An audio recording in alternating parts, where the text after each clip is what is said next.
अच्छा बच्चों, तो क्या था, जैसे हमें क्या निकालनी थी यहाँ पे, डायमेंशन ऑफ बीटा निकालनी थी ना। तो पावर्स हमेशा क्या होती हैं, डायमेंशनलेस होती हैं। पावर्स क्या होती है हमेशा, डायमेंशनलेस। तो ये पावर है ना BT, पूरी पावर है, तो इसकी जो ये इसकी डायमेंशन क्या होगी, M0 L0 T0, मतलब इसके पास कुछ है ही नहीं, है ना मास है ना लेंथ है ना टाइम है। T हमें पता है T क्या होता है, टाइम होता है। तो T की डायमेंशन तो T का पावर 1 हो गई। हमें बीटा की डायमेंशन निकालनी है, तो T की पावर 1 कहाँ चला जाएगा, नीचे चला जाएगा। अब पावर अगर नीचे 1 है तो ऊपर जाके क्या हो जाएगी, माइनस का 1 हो जाएगी। तो जो बीटा की डायमेंशन कितनी होगी, M0 L0 T की पावर माइनस का 1। तो dimension of power is always 0। ठीक है बच्चों, अब एक और क्वेश्चन करते हैं। इसके बाद एक और क्वेश्चन है, यहाँ देखो, इसने क्या बोला, डायमेंशन ऑफ A, ओमेगा और K निकालना है। क्या निकालना है, dimension of A, omega and K। Question इधर का R is equals to A sine ओमेगा T माइनस का KX, where R is the displacement. R displacement है, X क्या है, डिस्टेंस है, मंगलम X क्या है, डिस्प्लेसमेंट है, और T क्या है, टाइम है। ठीक है, एक बार देखो जरा, क्वेश्चन लिख लिया बच्चों आपने। इस क्वेश्चन को करने से पहले एक कंसेप्ट लिख लो कहीं पे, मैं मिटा दूंगा बाद में भी लिख लेना। क्या कि जैसे कि क्वांटिटीज होती हैं ऐसे कुछ ये, तो देखो साइन थीटा समथिंग है ना, तो जो पूरी ट्रिग्नोमेट्रिक रेशियो, साइन हो, टेन हो, कोस हो, कुछ भी हो, तो पूरा का पूरा ये क्या होता है, डायमेंशनलेस होता है। पूरा का पूरा क्या होता है, और साथ में जो एंगल है, जो पर्टिकुलर एंगल है, वो भी क्या होता है, वो भी क्या होता है, डायमेंशनलेस होता है। मतलब पूरा तो डायमेंशनलेस होता ही होता है, एंगल के भी अंदर का एंगल भी क्या होता है, इंडिविजुअली डायमेंशनलेस होता है। ऐसे ही अगर बात करूँ मैं लोग की, लोग समथिंग, तो पूरा भी क्या होता है, डायमेंशनलेस होता है।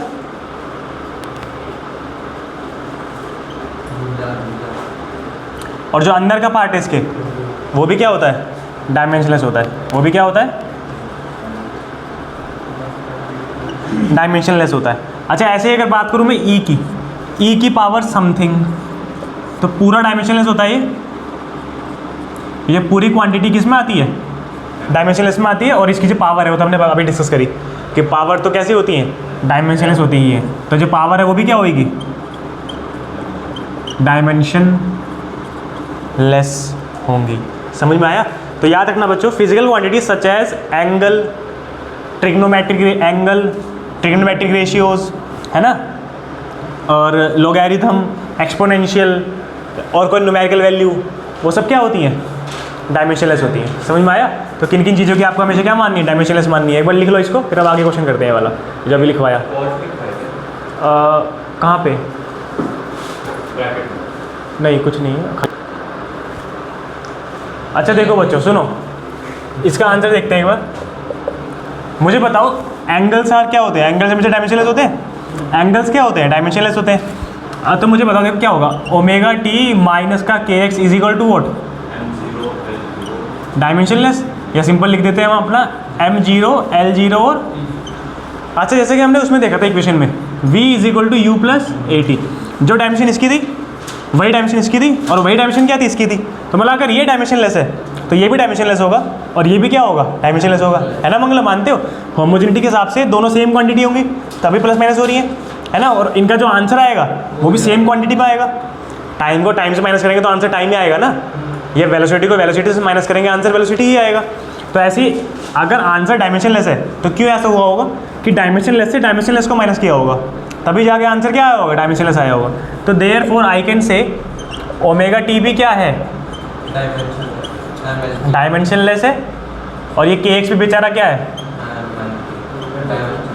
डायमेंशनलेस है। अच्छा टी क्या है, टाइम है। टी अगर हमारा टाइम है तो टी को लिख देंगे कैपिटल 1।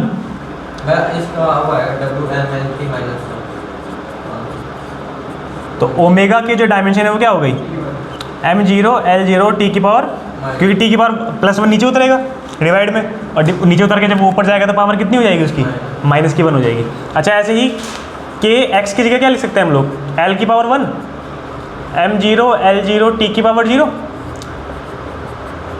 m0 l0 t की पावर 0 और नीचे क्या उतर जाएगा, l उतर जाएगा।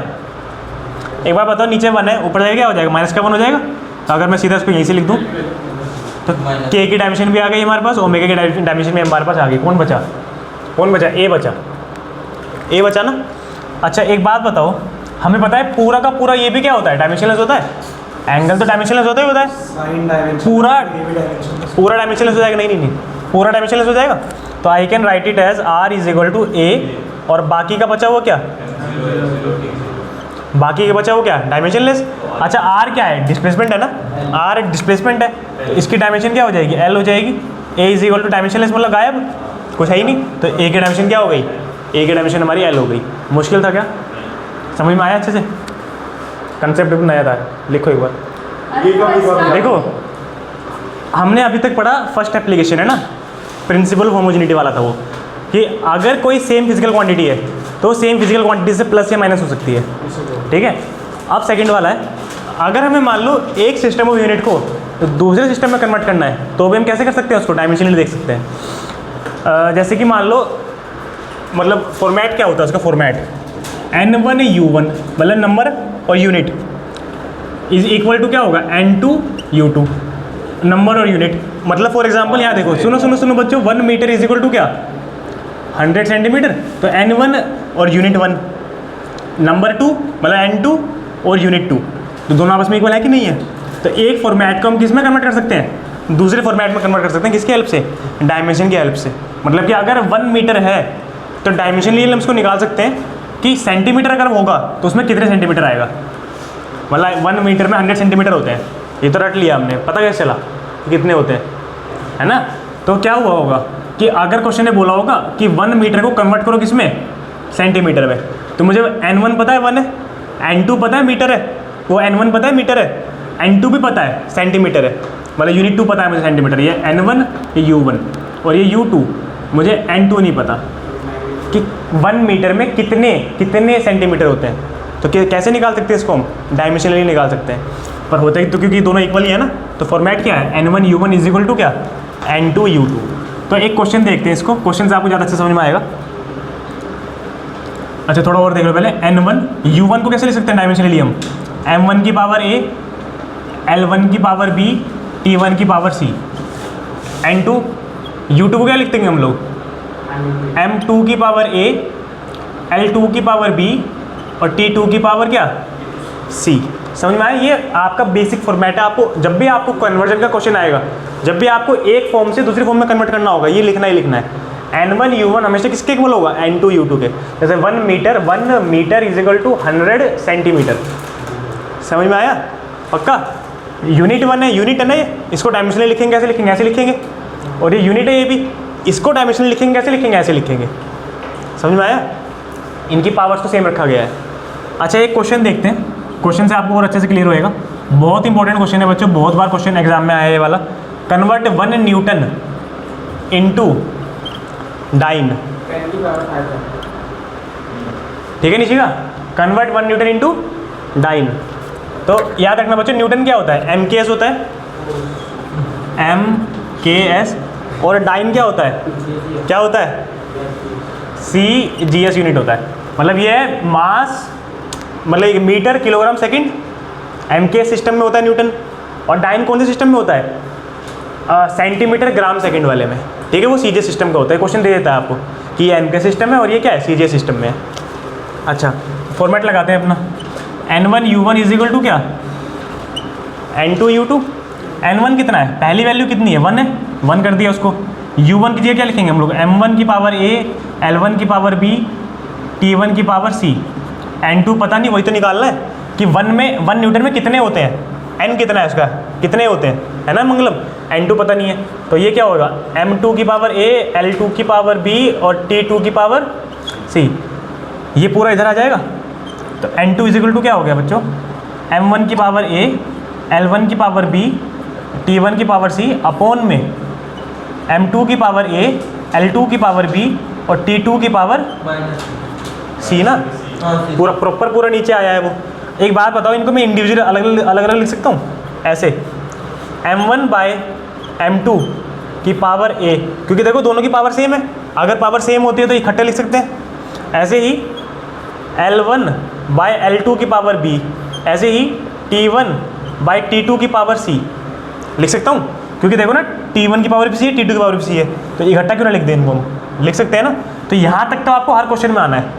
N1 जो भी दे रखा होगा उसको वहाँ लिख देंगे, अगर N1 ने 10 100 होगा तो 100 लिख देंगे, अभी 1 था तो 1 लिख दिया, ठीक है। यहाँ तक तो हर क्वेश्चन में आना ही आना है। या तो चलो इसको भी N1 मान लो फिलहाल, तो वह N1 यहाँ लिख दिया ये लो मैंने। अब N1 जो भी होगा वो लिख देंगे वहाँ पे, है ना। तो यहाँ तक तो आपको हर क्वेश्चन में आना है। अब N1 की वैल्यू कितनी है, 1 है ना, तो 1 हो जाएगा। हाँ ठीक है, तो N1 हमारा 1 है तो यहाँ पे 1 रह जाएगा, गायब हो गया। नहीं तो N1 भी साथ साथ चलता रहता और फिर आखिरी में आगे वैल्यू पुट करते हैं उसके में। तो अभी इतना तो हो गया, ठीक है, इतना हो गया। आगे देखते हैं। अच्छा एक बात बताओ, फोर्स की डायमेंशन क्या होती है? न्यूटन किसकी यूनिट है? न्यूटन किसकी यूनिट है? फोर्स की यूनिट है ना। तो उसकी डायमेंशन क्या होती है? उसकी डायमेंशन होती है बच्चों M1 L1 T माइनस का 2। आप निकाल लेना, निकालनी सिखा रखी है मैंने आपको। फोर्स की डायमेंशन क्या होती है? M1 L1 T माइनस का 2। तो यहीं से आपकी A B और C की वैल्यू आ जाएगी। M की पावर कितनी थी? A थी ना, A की वैल्यू 1 हो गई। L की पावर कितनी थी? B थी, L की वैल्यू 1 हो गई। और T की पावर -2, मतलब T क्या था? C था ना, T की पावर C था ना, तो C की वैल्यू कितनी हो गई? -2 हो गई। B तो लिखा है। तो आगे देखते हैं।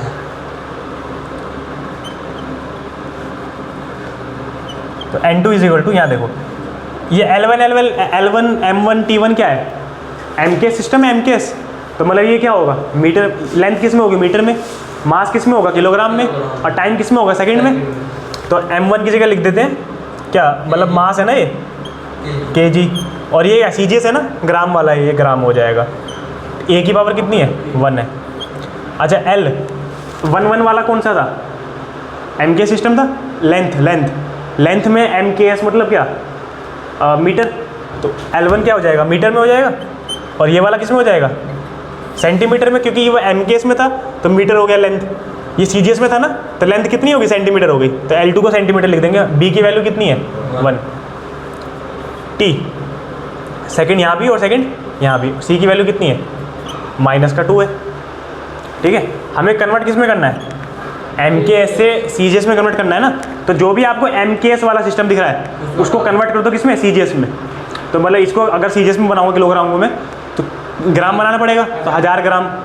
इसको अगर मुझे सेंटीमीटर बनाना है तो 100 सेंटीमीटर, वो तो कट ही जाएगा बेचारा। तो क्या हो गया? क्या हुआ? कर देंगे यहाँ पे। तो 1000 ग्राम upon gram, 100 centimetre upon centimetre. तो ग्राम से ग्राम कट गया, सेंटीमीटर सेंटीमीटर कट गया, ठीक है। क्या बचा? 10 की पावर 3 और 10 की पावर 2।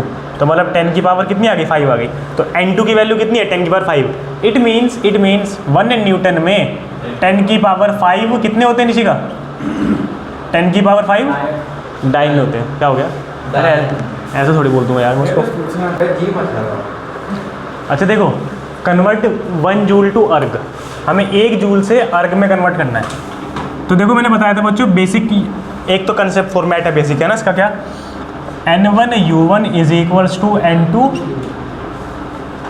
N2 U2, ठीक है।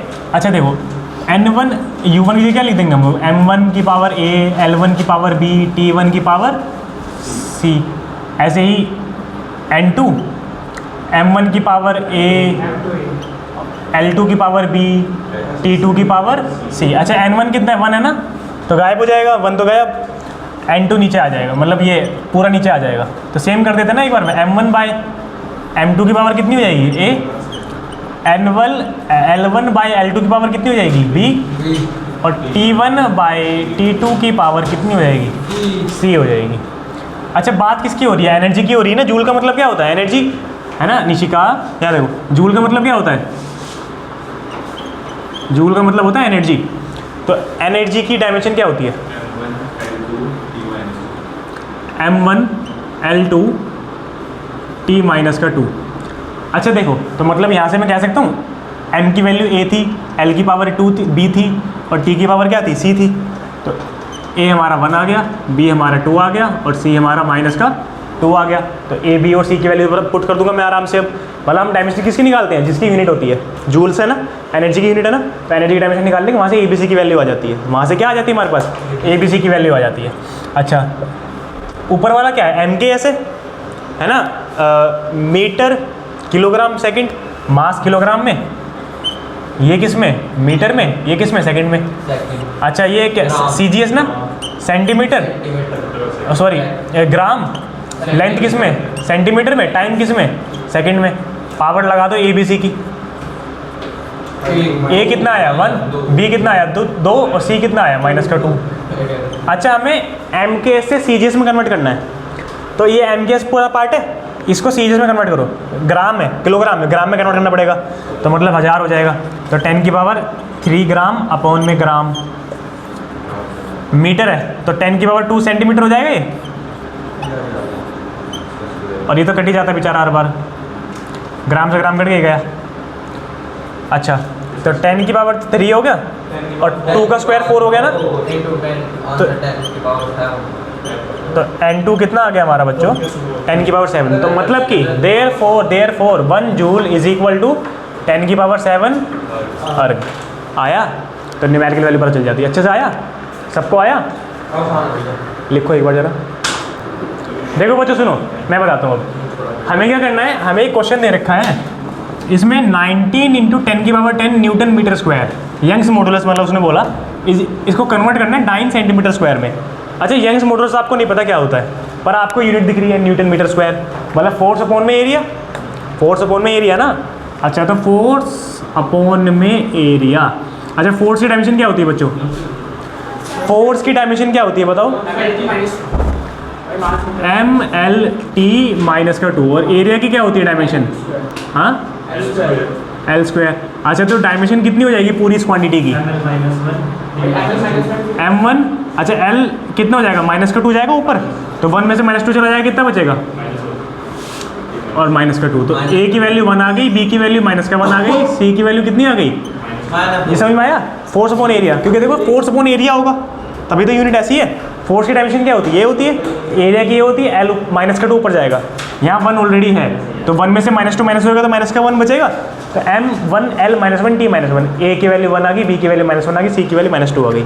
अब वही अपना फॉर्मेट लिख देते हैं, तो n1 unit 1 is equal to n2 unit 2 था, तो हमें n2 इज इक्वल टू क्या आ जाएगा, n1 मल्टीप्लाई में m1 बाय m2 की power a, L1 bye L2 की power b, T1 bye T2 की पावर c।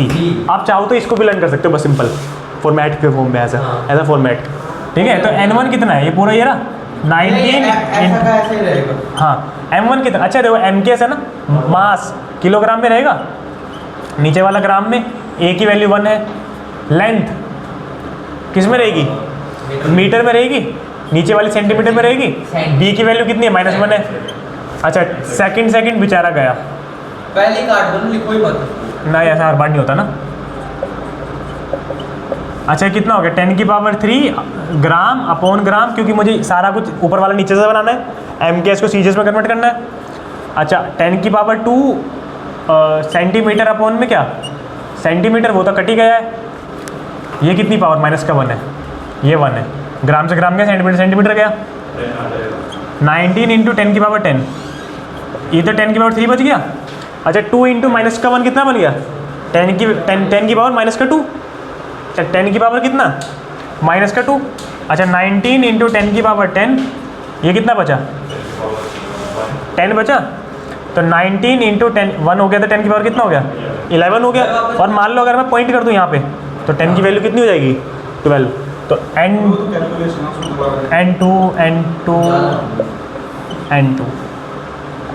वे 10 की पावर 11 आएगी ना, 11 आएगी, पर मैंने पॉइंट लगा दिया ना, हाँ तो वो 12 हो गया, समझ में आया। तो 1 न्यूटन पर मीटर स्क्वायर में, सॉरी 1 नहीं, 19 इंटू 10 की पावर 10 न्यूटन पर मीटर स्क्वायर में कितने वो होते हैं, 1.9 इंटू 10 की पावर 12 9 पर सेंटीमीटर स्क्वायर होते हैं। तो हमें ये वाली ये पता था, ये निकालना था, निकाल दिया कि कितने होते हैं। आया समझ में बच्चों? अच्छे से आया नीचे का? अच्छा देखो बच्चों, अब हमारी थर्ड एप्लीकेशन है driving the relation between physical quantity using dimensional analysis.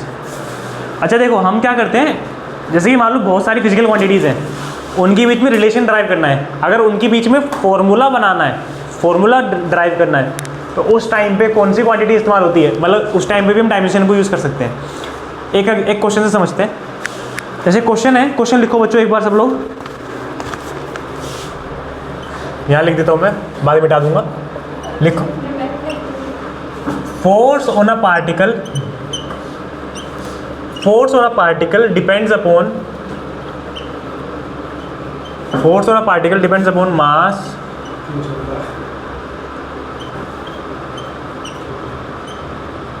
mass of particle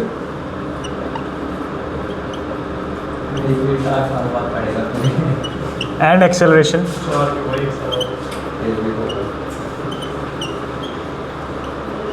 of that particle.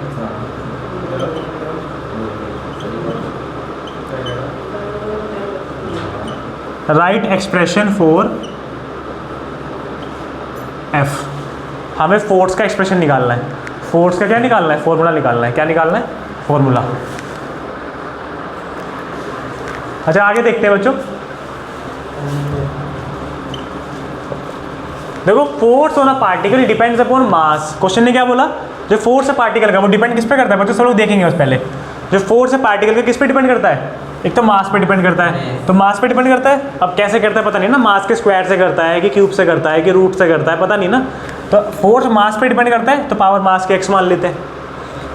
अच्छा, फोर्स जो है साथ साथ में किस पे डिपेंड कर रहा है? Force of particle depends upon the mass of the particle and acceleration of the particle. साथ साथ में एक्सेलरेशन पे भी डिपेंड कर रहा है। अब वही वाली बात, एक्सेलरेशन में कैसे कर रहा है पता नहीं, है ना, स्क्वायर से कैसे, तो उसकी पावर क्या मान लेते हैं? y मान लेते हैं। ठीक है, तो एक इक्वेशन 1 हो गई, एक इक्वेशन 2 हो गई। दोनों से फ्रॉम इक्वेशन 1 एंड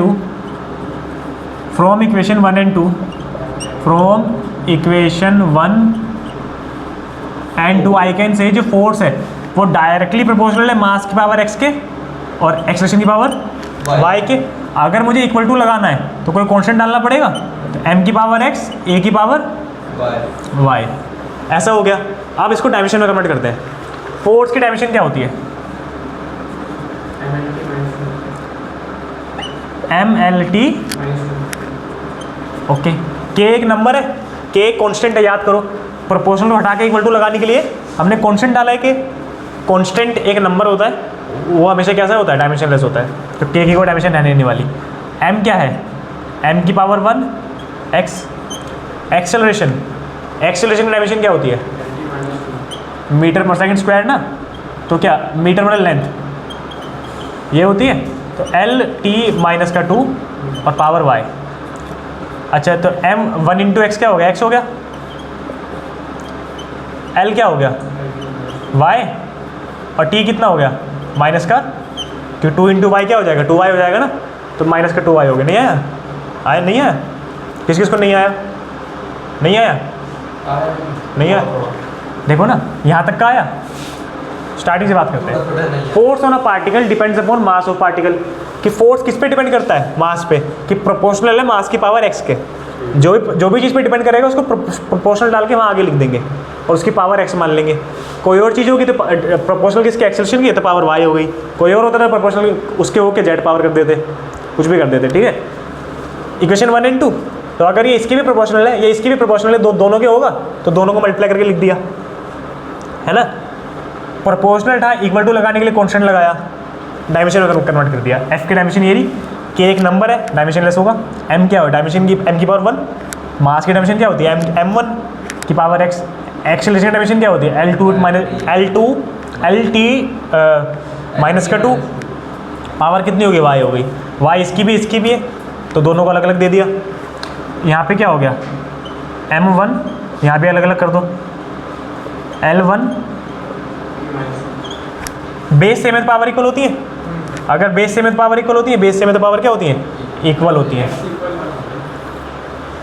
तो हमारा देखो x कितना आ जाएगा? देखो हमें पता है m1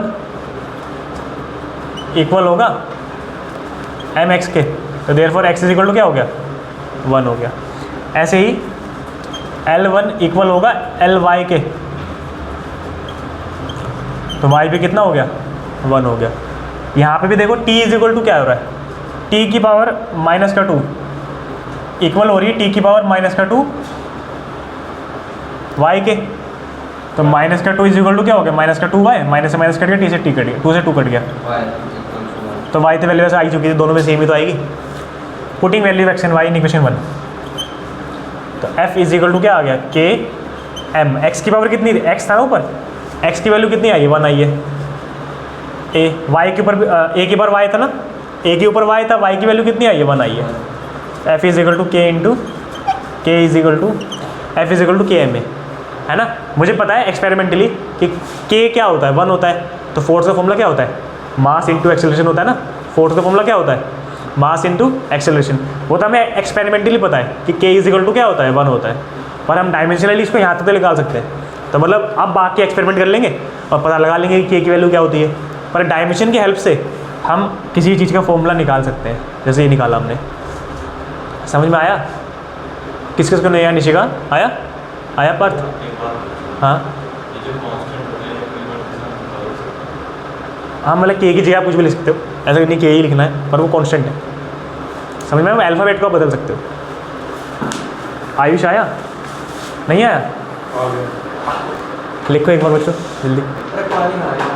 देखो बच्चों सुनो, time period of simple pendulum depends upon length, time period directly proportional किसके है, लेंथ की पावर x के मान लेते हैं, किस पे डिपेंड कर रहा है साथ साथ में ये मास पे भी, तो मास की पावर y मान लेते हैं, और किस पे डिपेंड कर रहा है एक्सेलरेशन ड्यू टू ग्रेविटी, तो g की पावर को z मान लेते हैं। Equation 1, equation 2, equation 3, from 1 to and 3, from equation 1 to and 3 we can say time period is proportional to Lx m की पावर y g की power z is equals to क्या k L की power x m की power y g की power z। अच्छा, time की dimension क्या होगी, इसमें कोई मास नहीं है, कोई लेंथ नहीं है, टाइम कितना है 1 है, k क्या होगा कॉन्स्टेंट एंड डायमेंशनलेस होगा, L क्या होगा m की पावर 1 की पावर x, मास क्या होगा m की पावर 1 की power y, gravitational acceleration, acceleration ने LT-2 की पावर y। अच्छा m0 भैया आपने LT-2 पे y लिखा हुआ है पावर पे, z आएगा। अच्छा, तो L की पावर कितनी हो गई 1 इंटू एक्स एक्स हो गई, और m 1 इंटू वाई वाई हो गई, और L की पावर z हो गई, और t माइनस का 2z हो गई। g की पावर माइनस, हाँ g की पावर होती है मीटर पर सेकंड स्क्वायर ना, ग्रेविटेशनल एक्सेलरेशन।